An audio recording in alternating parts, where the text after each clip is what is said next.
308, as a lot of people call it a tsunami, which in a way can be referred to as a one-sided tsunami, in the sense they hit Barisan National very badly.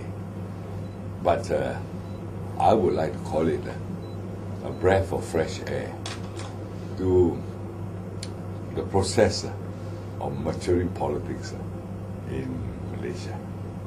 Right? From the bad experience of May 1969,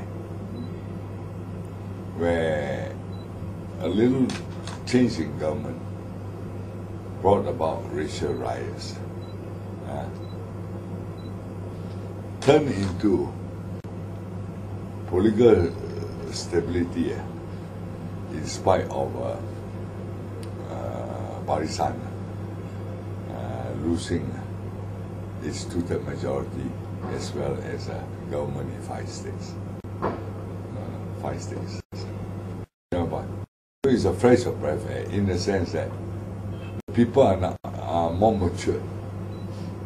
The people of all races are more mature and takes election and the practice of democracy in their stride.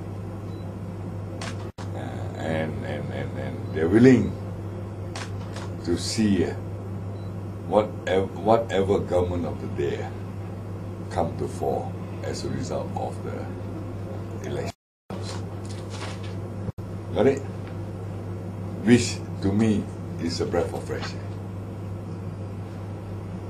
Now with that fresh air blowing in, we've now had 2 years of it.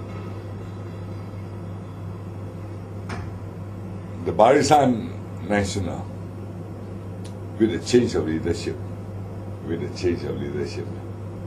obviously read the writings on the wall, or read the wave,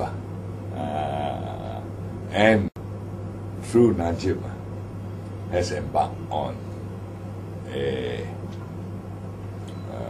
reform program to reform the Barisan National Government,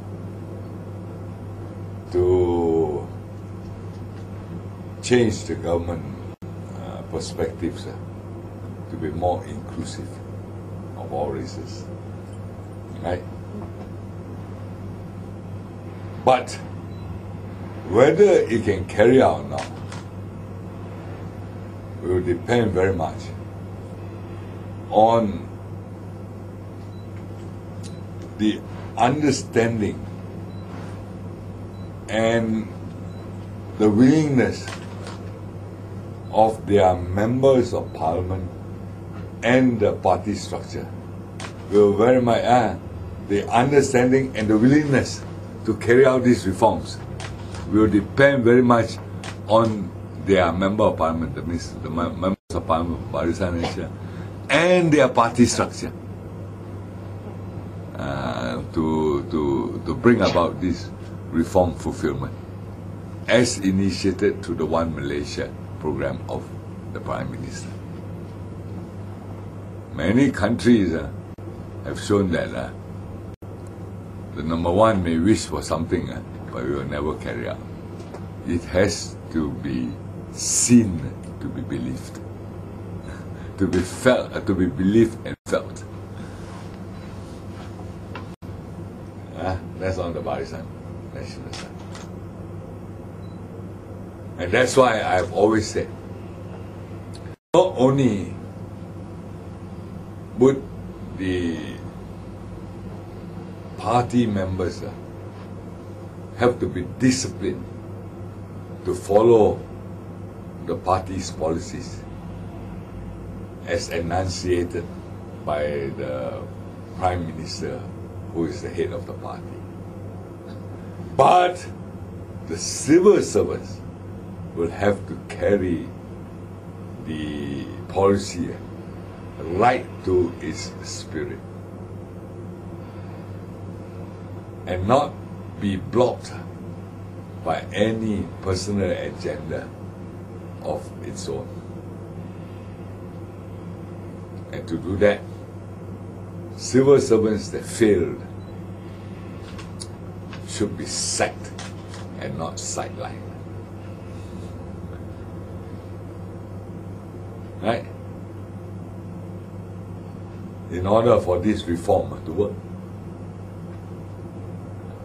Okay? That's on the Barisan side.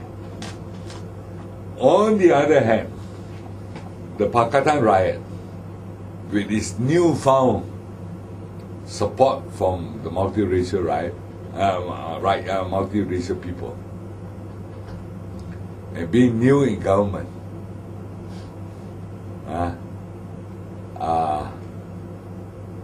blundering all their way. The first thing that needs to be established, which is not an easy thing to establish, is the discipline of the elected representative. And if their representatives were elected based on a motley, M-O-T-E-L-Y, motley group of people, you will find that they are impossible to discipline. Either they were UMNO discards, or those in society which all other parties won't dare to touch. From my notice, is the horror of that Pakatan riot is facing. And two, when you have power, it's like a beehive. It attracts bees. Will not only sting outsiders, but they also sting inside their own beehive. Will attract bees to come in, right? And that is the second problem facing Pakatan riot, right? The third thing is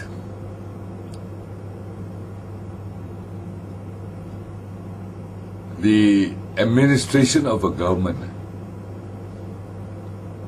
and the demands of the multiracial riot is a very difficult and fine balancing act. And being in the opposition, where they are before elections, where they can shout anything they like and promise anything they like, now that they are in power, those promises are now being applied to haunt them.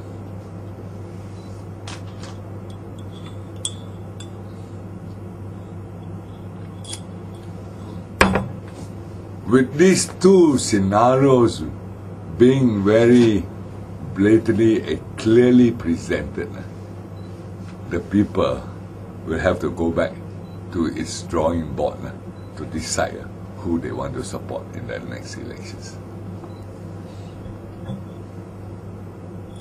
By the time the next elections come, the riot will have to make a decision based on what their aspirations are, that is not as clear-cut and easy as they had hoped it to be.